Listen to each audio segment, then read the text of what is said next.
mystic river, that mystic river, as dark and murky as mom's chopped liver.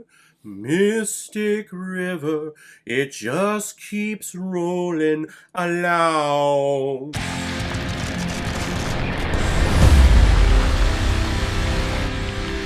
Mystic River, released in 2003 and is directed by Clint Eastwood, who has also directed such films like The Rookie, Unforgiven, The Bridges of Madison County, $1 Million Baby, Gran Torino, Jedgar, American Sniper, and Sully. This guy has directed a ton of stuff. I feel like he's been around for 100 years. I guess you could say that he keeps on rolling along. And this film is starring Sean Penn, Kevin Bacon, Lawrence Fishburne, and Tim Robbins. Jimmy, Sean, and Dave were childhood best friends. However, one day in their childhood, a dirty cop and a priest abduct Dave, where we can only assume that he was molested for several days on end. Flash forward 25 years later, and all three boys are now adults. Dave is now a husband and a father. Jimmy is a detective for the Boston PD. And Sean runs his own convenience store business and is a mobster? And unfortunately, one day he gets the call that his oldest daughter, Katie, has been murdered. So the film follows these three men and their potential involvement behind the murder. I guess that's the best plot summary I can provide without giving spoilers. I don't want to spoil this for you. If any of you do have interest, if you want to expand your Clint Eastwood filmography, I want you to go into this with fresh eyes and don't want to ruin the whole thing for you, even though I was able to figure it out in the first 5 minutes. And I think that's why I've always fallen asleep while watching this movie. I have not finished this movie until today. I remember I purchased it because it was nominated for Best Picture, and I have a thing about, I want to have the whole Best Picture category collection together. If you won Best Picture or if you were nominated, you should be in my collection. So this one definitely made it into my collection, and by the time I bought it, it was nice and cheap. But it was early in the days of DVD, and Warner Brothers, for whatever reason, when DVDs started coming out, they did these stupid DVD cases that were known as snappers. Typically, you have a regular DVD case that you just crack open and it opens up. It's all made of plastic and everything. But with Mystic River, it's made of cardboard and has this stupid little snapper here. And a lot of times, this thing never works. And it's all cardboard on the interior, so if you're in an environment, say a basement, and there's a lot of moisture in the air, or if there's flooding, this is gone. Plus, it doesn't sit flush with all the other DVDs in your collection, so physical media. That's the point against you. Sorry. And I'm probably just going to get rid of this after watching this, because I never see myself going back to watching this movie again. And it's not because this is a terrible movie. It is not. It is well made. It's well acted. So why do I just not like this movie?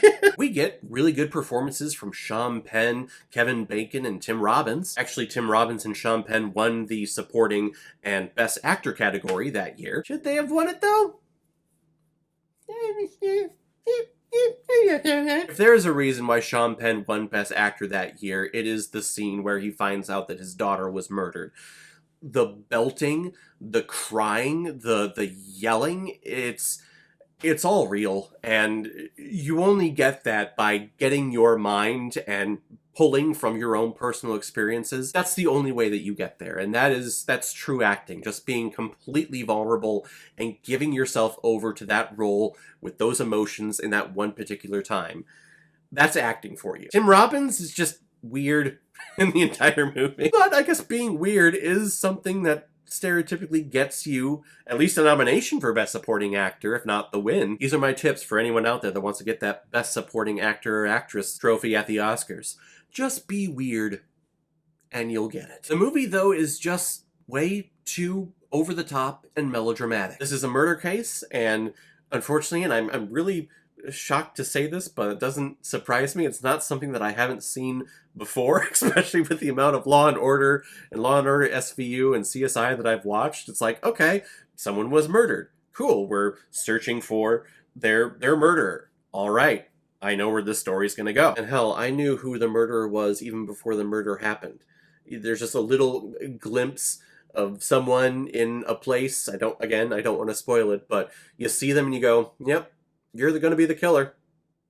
And I know exactly why you're going to kill her too, so I figured it out, now I gotta wait for all these characters and these detectives to figure it out. And some people in this movie think they figure it out and take their actions out on that person, and they shouldn't have, because that person didn't actually kill them. Okay, that's exactly what's happening here. Clint Eastwood is trying to make a modern day Shakespeare tragedy. Like, this is some Romeo and Juliet shit going down. Two people are in love, but they can't be together because of their rival houses. So how are we gonna get together without them knowing? Let me fake my own death, and once everyone realizes that I'm dead, I can run off with my boyfriend. Except we don't confirm that Romeo actually is aware of the plan before we go ahead and go through it.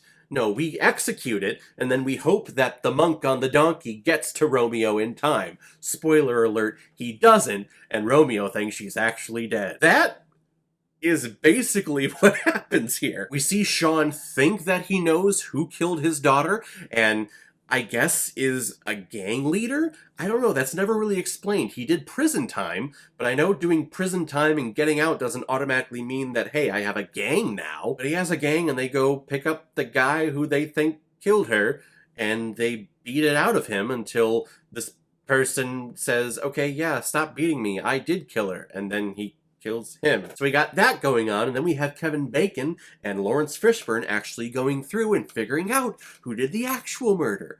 So it's Romeo and Juliet all over again. It's Othello all over again. So it's a convoluted Shakespearean tale, and the majority of the performance here are just so melodramatic and over the top, and we just linger on it forever. Sean's daughter gets murdered. We get it. Hey, there is a scene where he is grieving. I completely understand that. Here's another scene of him grieving and getting to those places, those emotional places, and he starts bawling. Okay, cool. Oh, here is another scene where he is now grieving again, and he's at the morgue, grieving more. Oh, and now he's at the funeral home, grieving more. Okay, I fucking get it. On the one hand, it's very impressive seeing an actor like Sean Penn, who I just reviewed a couple of weeks ago in Fast Times at Ridgemont High, seeing him go from, yeah, surfer bra, to this just grieving father who is a gangster, maybe, supposedly, who knows. But seeing him go from something like that to a place here that can be very, very dangerous and very, very taxing on your emotions and your own mental health, very impressive. But I also get it. I don't need to have 6 or 7 scenes of seeing him break down and cry over and over and over and over again. He's sad, his daughter died, cool. Could we move on? Could we get him doing something else? Or could we at least focus on Kevin Bacon and Lawrence Fishburne investigating this crime? Because they're actually doing things. It's melodramatic, it's over the top, it's drawn out. I think that's why I've always fallen asleep while watching this movie. It's taken 18 years, but I finally watched it. I do enjoy the Clint Eastwood directing cinematography style in certain films. It's like Gran Torino and Sully. You get these long, drawn-out situations, and you get a lot of silhouettes, and you get a lot of shadows in the lighting of the film. The pacing doesn't always work, but those silhouettes, the use of shadow in all of his films, I am a big fan of that. And it's great representation here. It's representing that all of these characters, regardless of how innocent they are, all of them have a dark past. They all have shadows. They all have demons, inner demons within themselves that they're constantly battling. So I love the use of darkness. I love the use of silhouettes. It tells a story. The story here is just completely predictable. I figured it out in the first 5 minutes when all these characters are adults. It's that obvious. At least to me, it's that obvious. It takes place in Boston too, so you get all the Boston accents. My Boston accent's a little Midwestern, I'm a little bit nasally, but Boston is down here, it's in the chest. You really hit all the ahs and all the words. It's like all these characters got smallpox, you know? Oh yeah, harder, harder. You always gotta love it when a movie takes place in Boston. You always get that accent, and it always brings a smile to my face. Again, I don't think that this is a terrible movie. It's just something that I've seen a million times before, and I don't need to have a over 2 hour film going through a story that I've seen before and I know where it's going. I'm gonna give Mystic River 2 out of 5 Blu-rays. I've had better. I dislike this movie that much that I went to put this movie back into my collection here, and I thought, you know what? It's in this stupid snapper case. I'm not really going to go back to watch this movie ever again. I have no need to. I know my wife doesn't like this movie either. I'm going to donate it. It's out of my collection. I've never done that before, where I've watched a movie for this channel, reviewed it, and then I'm like, hey, no. Congratulations, Mystic River. You are the first. Alright everyone, now because my favorite part of my video is where I pick which movie I'm going to be watching next, and next week it's a very special week for me because it's my birthday. And there's a major event happening over at HBO Max, of course the week of my birthday. I thank them oh so much for that. It's a little film called The Snyder Cut, or Zack Snyder's Justice League. A movie that was released in 2017 that was re-edited and cut to shit, not the original vision of the artist. And due to all the support from the fan base, and due to the lack of films being released in theaters last year due to the whole global pandemic, Warner Media was like, yeah, let's go ahead and do this. Let's give Zack Snyder the full reign to do his cut and to make his movie the way that he wanted to make it. And we're finally getting it next week, so I plan fully on watching it on Thursday the 18th and releasing my review the following day on the 19th. But since it's my birthday week, I want to review films of a genre that I really love, and I love superhero films.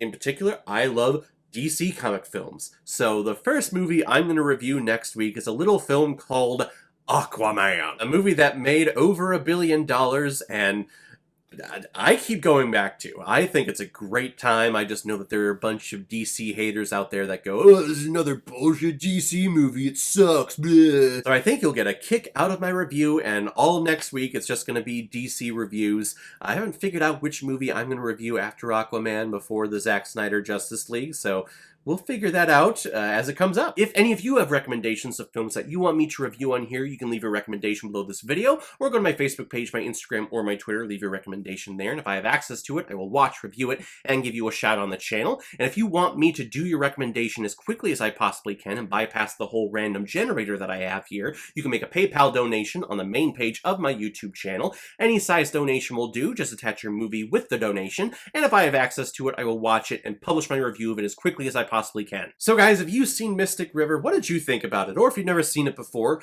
and you stumbled across it because of this video, then comment below, let me know what you thought about it. And as always, if you like what you see here, if you like my take on movies, then hit the subscribe button and make sure you hit that bell. See you the next time I'm releasing my next movie review. So guys, I will see you next time with my review of Aquaman. So in the meantime, be well, be good to each other, and go watch a movie. Take care, guys.